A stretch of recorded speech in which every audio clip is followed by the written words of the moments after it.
तो इसी बीच इस वक्त की सबसे अहम खबर आपको बता रहे हैं। दुलार चंद यादव हत्या मामले में इस वक्त सबसे अहम खबर यह आ रही है कि अनंत सिंह को एमपी एमएलए कोर्ट में पेश किया गया है। 14 दिनों की न्यायिक हिरासत में बेऊर जेल भेजा गया।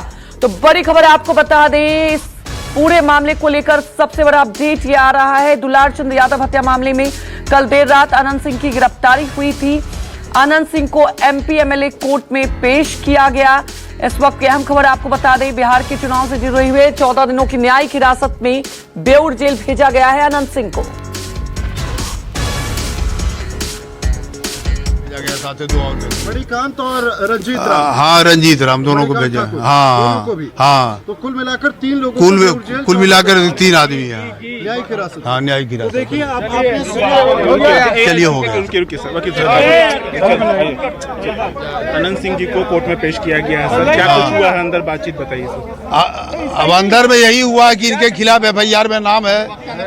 जेल भेजने के लिए अग्रसारित किया गया, उसी को जेल भेजा गया। कितने दिन की न्यायिक हिरासत में भेजा गया? 14 रिमांड मांगा?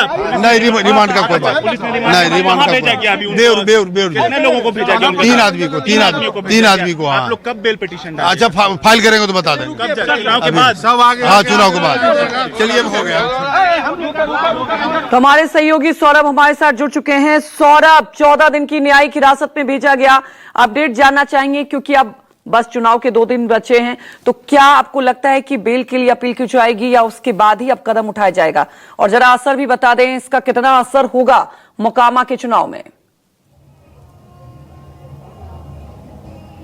अंजलि, सबसे बड़ी बात है कि कल देर रात अनंत सिंह को गिरफ्तार किया था पुलिस ने और उसके बाद सीधा बाढ़ से लेकर पटना आ गई थी पुलिस। और करीब 2 बजे रात में पुलिस ने प्रेस कॉन्फ्रेंस किया था जिसमें पुलिस ने कहा था कि उन्होंने अनंत सिंह को गिरफ्तार कर लिया। हालांकि दुलार चंद यादव की जिस तरीके से हत्या हुई है और उसके बाद जो एफआईआर दर्ज की गई थी अनंत सिंह के खिलाफ, उसमें पुलिस ने अनंत सिंह को पहले गिरफ्तार किया और आज दिन भर एसएसपी का जो स्पेशल सेल है उसमें अनंत सिंह को रखा गया।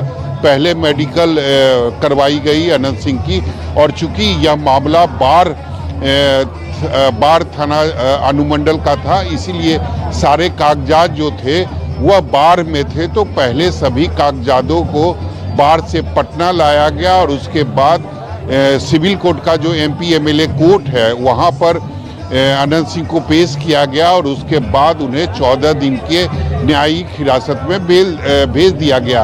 निश्चित तौर पर इस समय अनंत सिंह को जमानत नहीं दी जा सकती है और जमानत के लिए मुझे नहीं लगता कि अनंत सिंह के तरफ से याचिका डाली जाएगी, क्योंकि 14 दिनों के बाद ही कुछ हो सकता है। यानी उस 14 दिनों तक चुनाव भी खत्म हो जाएंगे, क्योंकि मोकामा की अगर बात करें तो पहले चरण में ही मोकामा विधानसभा क्षेत्र का चुनाव होने वाला है और 14 नवंबर को नतीजे आने हैं। तो मुझे लगता है कि 14 दिन के बाद, मतलब नतीजे जब आ जाएंगे उसके बाद ही अनंत सिंह के तरफ से जमानत के लिए अर्जी दी जाएगी और ये देखना होगा कि अनंत सिंह को जमानत मिलता है या नहीं। लेकिन निश्चित तौर पर जिस तरीके से अनंत सिंह की गिरफ्तारी हुई है, पूरे मोकामा विधानसभा में एक तरीके से कहें तो तनाव है। और जिस तरीके से आपने प्रभाव की बात की, तो निश्चित तौर पर प्रभाव जरूर पड़ेगा। हालांकि कई ऐसे चुनाव हुए हैं जिसमें अनंत सिंह जेल में थे। अगर आपको याद होगा कि 2015 का जो विधानसभा चुनाव हुआ था, उस वक्त भी फुट्टूस यादव की हत्या हुई थी और हत्या का आरोप अनंत सिंह पर लगा था। उस वक्त भी वो जेल चले गए थे और पूरे मामले को, चूंकि उस समय नीतीश कुमार और लालू प्रसाद यादव एक साथ थे, तो इस पूरे मामले को सभी जो चुनावी सभा का जो मंच था उस पर जोर शोर से उठाया गया था।